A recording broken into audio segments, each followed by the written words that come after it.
Matt Armstrong just dropped a video hinting at his next big build. And if you know the history, you already know why the internet is losing its mind.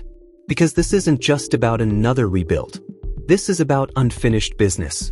A few years ago, Matt went after a crashed Pagani, one with serious history behind it, reportedly linked to Lewis Hamilton, the 7-time Formula One world champion. The car had been wrecked. It had heavy damage. But for someone like Matt, damage is just the starting point. He wanted that build badly, and for a while, it looked like it might actually happen. It didn't. The deal fell apart. Whether the price jumped, the seller walked, or someone else got there first, the outcome was the same. Matt didn't get the car. The Pagani he'd been chasing slipped away. And at the time, that stung because it wasn't just any crashed hypercar. A Pagani with F1 level provenance would have been one of the greatest rebuild stories ever told on YouTube. But the opportunity was gone, and eventually, the world moved on. Except Matt never really did. Fast forward to today, and everything looks different. Matt Armstrong just finished rebuilding a Bugatti Chiron, a car that Bugatti themselves claimed could not be rebuilt outside of their factory. They insisted the process required specialized equipment, factory-trained engineers, and proprietary tools that no independent workshop could ever replicate. Matt proved all of that wrong. Every single claim. He took a wrecked Chiron, worked through the engineering, sourced the parts, leaned on specialists like Bob for fabrication, and brought it back to life. Completely. Independently. That's not a small thing.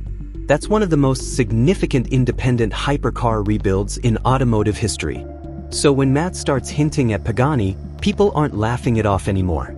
They're paying attention, because they've now seen what he's capable of. This used to be Lewis Hamilton's Pagani Zonda, and it has just been crashed for the second time.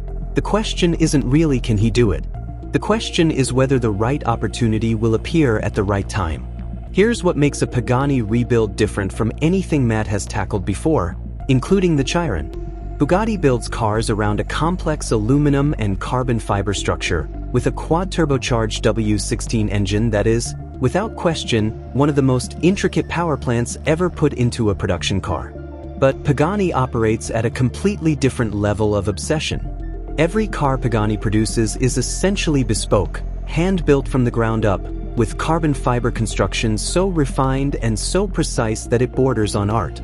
The Pagani Huayra and the Pagani Zonda both use Mercedes-AMG-sourced V12 engines.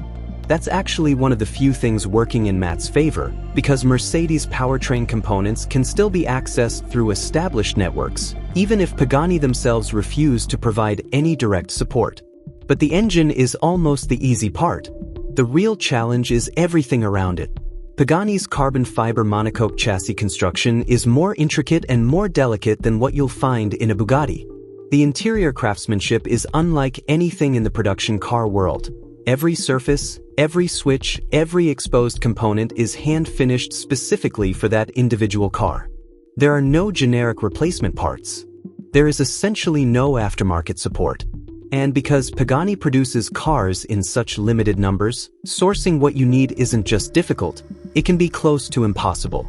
That's what raises the stakes to another level entirely. Now factor in the Hamilton connection, and this stops being a rebuild story. It becomes something much bigger. Lewis Hamilton isn't just a successful racing driver. He's the most decorated Formula One driver of all time, with 7 world championships. A crashed Pagani with that kind of ownership history carries a weight that almost no other car on the planet can match. It doesn't just add value. It transforms the entire project. It turns a rebuild into a story people feel genuinely invested in. Something they need to follow from the first teardown bolt to the final test drive. That's exactly why missing out on that car years ago hurt as much as it did. It wasn't just a deal falling through. It was the build that got away. But here's what's changed. When Matt first went after that Hamilton Pagani, his channel was smaller, his resources were tighter, and a Pagani rebuild was more of a dream than a realistic goal. That's not where he stands today. With over 6 million subscribers, a completed Bugatti Chiron rebuild on his record, and the kind of industry credibility that comes from proving a manufacturer wrong on their own turf, Matt is operating at a completely different level. He's no longer chasing opportunities. He's in a position to create them. If the original Hamilton Pagani is gone, quietly restored somewhere, or written off beyond saving, that doesn't close the door. Other Paganis exist. And unlike most collector cars that spend their lives locked away in climate-controlled garages, some of these get driven. At that level of performance, accidents are rare, but they are not impossible. The right car will surface eventually.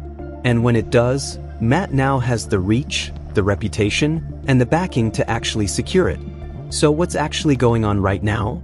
Why is everyone talking about this? It started with a meme.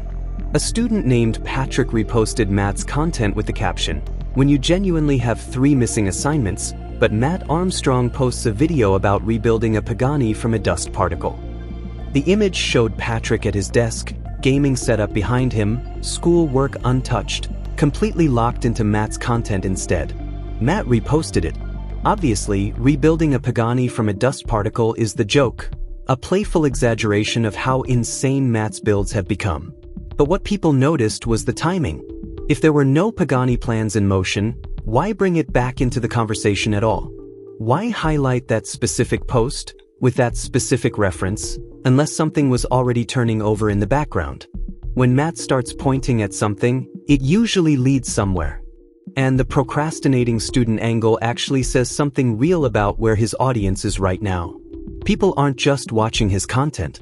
They're choosing it over actual responsibilities, over deadlines, over assignments, over things that directly affect their lives.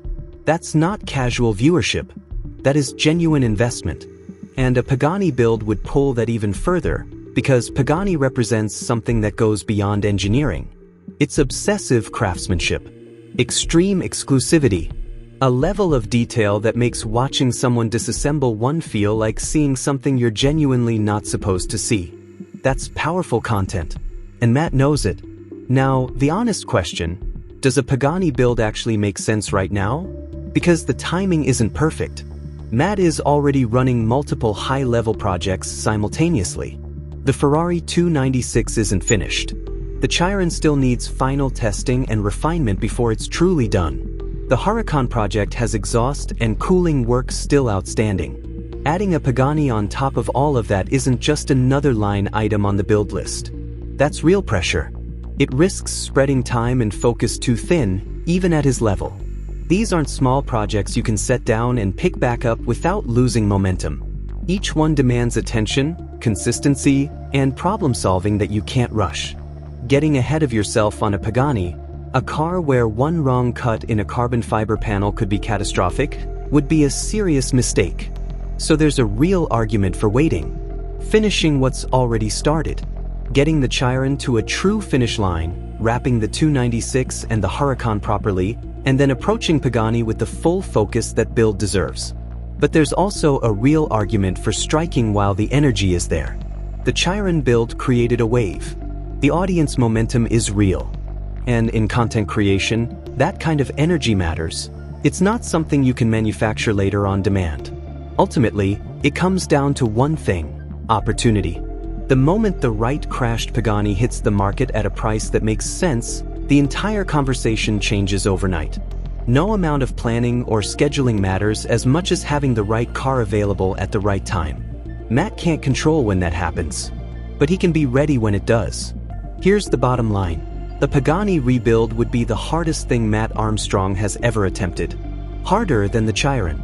Harder than anything before it.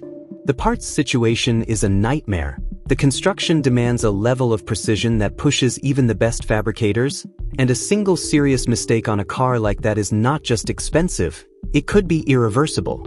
But capability? That's no longer the question. The Chiron answered it. The skill is there. The persistence is there. The specialist network is there. And the reputation he's built, by going up against a manufacturer, being told it couldn't be done, and doing it anyway, that reputation opens doors. So should Matt take on a Pagani this year? If the right car appears, yes.